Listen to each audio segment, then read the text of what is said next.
and someone hit me from behind. It was this kid's dad. I turned around and hit the dad. Then I hit the son. Hi guys, welcome back to the Quora Zone. Today we're reading from What is Something Your Neighbor Did That You Couldn't Believe. Our first post is from Alex Henson. Just before last Christmas, I was hit by a car and broke my pelvis and leg. I was 7 months pregnant at that time. I didn't really know my neighbors that well, but I've spoken to them a couple of times and thought they were nice enough. 2 months of barely being able to do anything went by, and finally I delivered my son by C-section. The day after I brought him home, we were hit by an intense blizzard.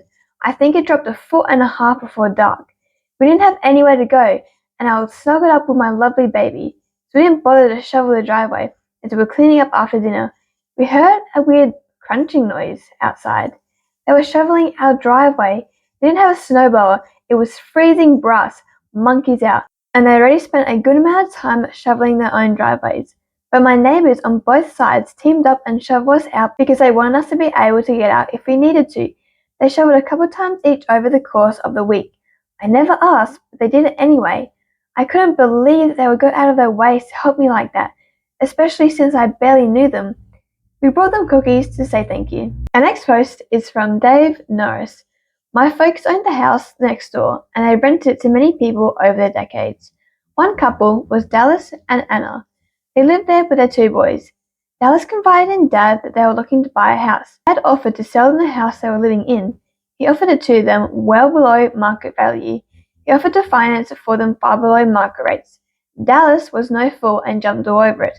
I asked Dad why he offered them such a good deal. Money comes and goes, but good neighbors are better than gold. Now, the answer to the question: a few years later, Mum and Dad returned from their vacation. Their front porch, which had been sagging, was replaced with a brand new one. Dallas had built it while they were gone. The folks thanked him, and he was a bit embarrassed. Nothing more was ever said. Our next post is from Martin Campbell. I had a not-so-great neighbor at one time.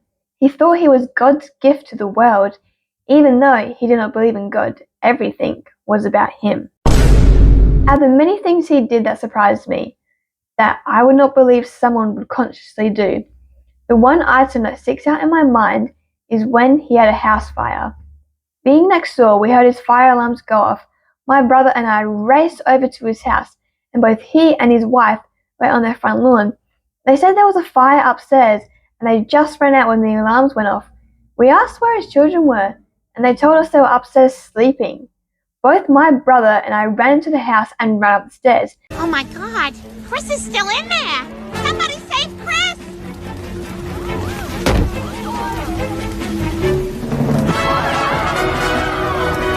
There was smoke, but no flames we could see. We yelled for the children, and they answered and came running out of their bedrooms to us. We grabbed them and ran out of the door. When I asked their parents why they did not try and save the children, they looked baffled and said there was a fire and they just got out. They had no thought about their 2 children, about 4 and 6 years old. None. It's actually so sad because I have a 5-year-old sister and anyway. They were shocked at what we did, and the only thing they could think of saying was, "Why would you do that to save our children? We would never try and save you if your house was on fire." After all the selfish acts my neighbor had committed, this one sealed in my mind that I could not trust them to do anything that was not in their best interest. As a person, I found the whole event to be unbelievable.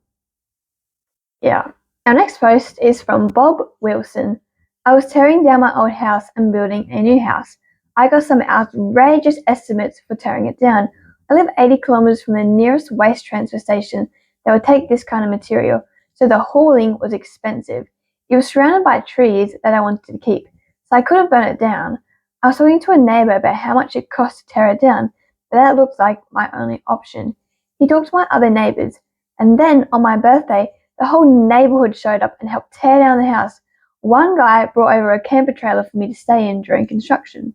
One guy worked construction and brought out a 40-foot dumpster container for the waste. We had a fire like a large bonfire going, small enough to not be a threat, but big enough to burn a lot of tinder, dry 80-year-old wood. We filled the dumpster with the crushed shinglet roof, windows, hot water, heater, insulation, and kept burning as much wood as a fire would take. One neighbour brought over a bobcat to pack everything into the dumpster. Others had sawzalls, cutting the walls into manageable chunks. My wife was barbecuing up a storm.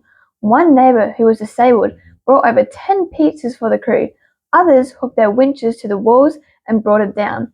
Some people hauled stuff away. My refrigerator became someone's beer fridge, etc. One neighbour stored all my furniture in his garage. One neighbour let me plug an extension cord into her house so we didn't overload the little generator I had. Another neighbour let me in his biggest generator. It took one day, a lot of burgers and pizzas, and my neighbours have saved me a small fortune. Would your neighbours do this for you? I couldn't believe my neighbours did it for me. Our next post is from Anna 18. Can I borrow some of your vitamin pills? She asked. I've run out. Sure, I responded with a shrug. What kind do you need? Oh, just whatever, she replied, waving her hands around. The druggies don't really care, and I have a rave to get to. Yeah, sure, wait, what did you say? I whipped around from the cabinet and gaped at her. She mimed, zipping her lips shut, then grinned at me and held her hand out. Not wanting many details lest I end up incriminating myself in one of her crazy schemes, I pushed a bottle of zinc tablets into her hand and told her to be safe, and shut the door behind her. The next morning, I woke up to an envelope stuffed through my letter slot with a thank you note and a number of £5 bills in it. I stared at the grubby crumpled bills with narrow eyes for a minute, before tucking a loaf of home-baked lemon drizzle cake in a box and trotting off down the street to interrogate my neighbour. It only took a few slices of cake to break her, and she gleefully began to tell me how she stumbled upon a way to make a roaring profit by going to parties and selling people vitamin pills in the guise of recreational drugs. She's already been through several bulk bottles of vitamins and evidently had no plans of stopping anytime soon. I sighed internally as I watched her happily shovel cake in her mouth and wondered for the 100th time how I, the most mundane person in the world, had ended up befriending someone who seemed to have fallen straight out of a television dramedy. At least there was never a boring day with her around. Our next post is from Richard D. Nuts. I had a horrible neighbour, an old biddy. Oh, she was a pain, always complaining. I bent over backwards to not annoy her, which was a waste of time because she always found something to bitch about. A typical British old biddy, complete with a blue rinse. And one day her grandson got out of his car and a few bottles fell out smashing on the road and pavement. I went out there and asked him to clean it up. He didn't. Then someone hit me from behind. It was this kid's dad. I turned around and hit the dad. Then I hit the son. Very! The son went down like a sack of shit and stayed there. The dad, though, said something about me annoying his mum and that I was going to get it.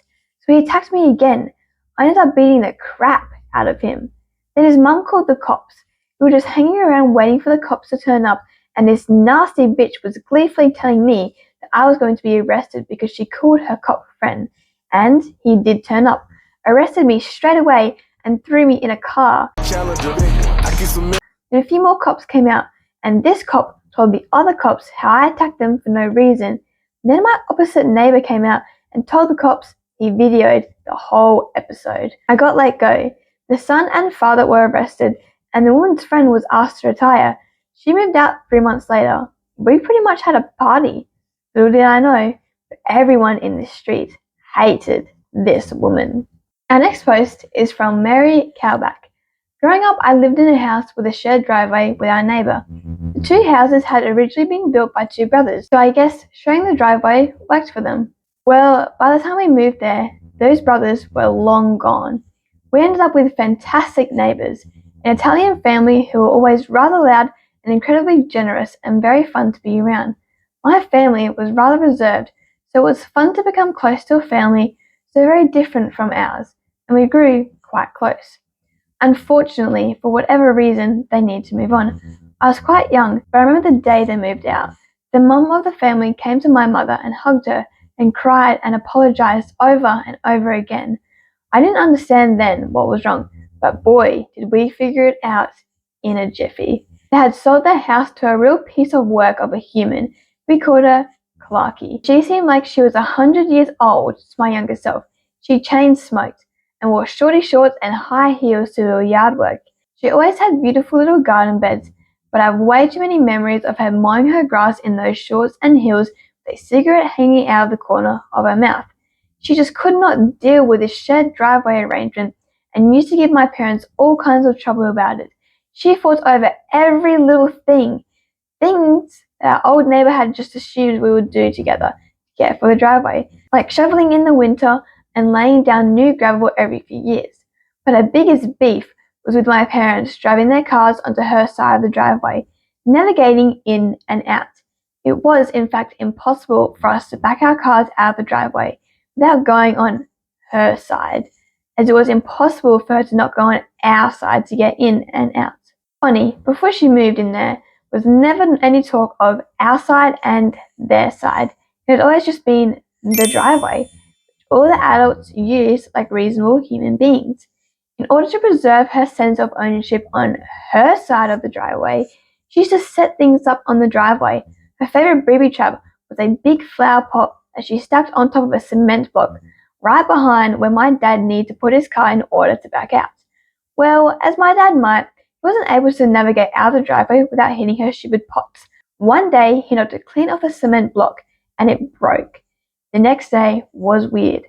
My mum was on the phone with all their friends trying to find someplace for my sister and I to go for a while. When she couldn't find anywhere for us to go at late notice, they decided my dad would just go out for a while instead.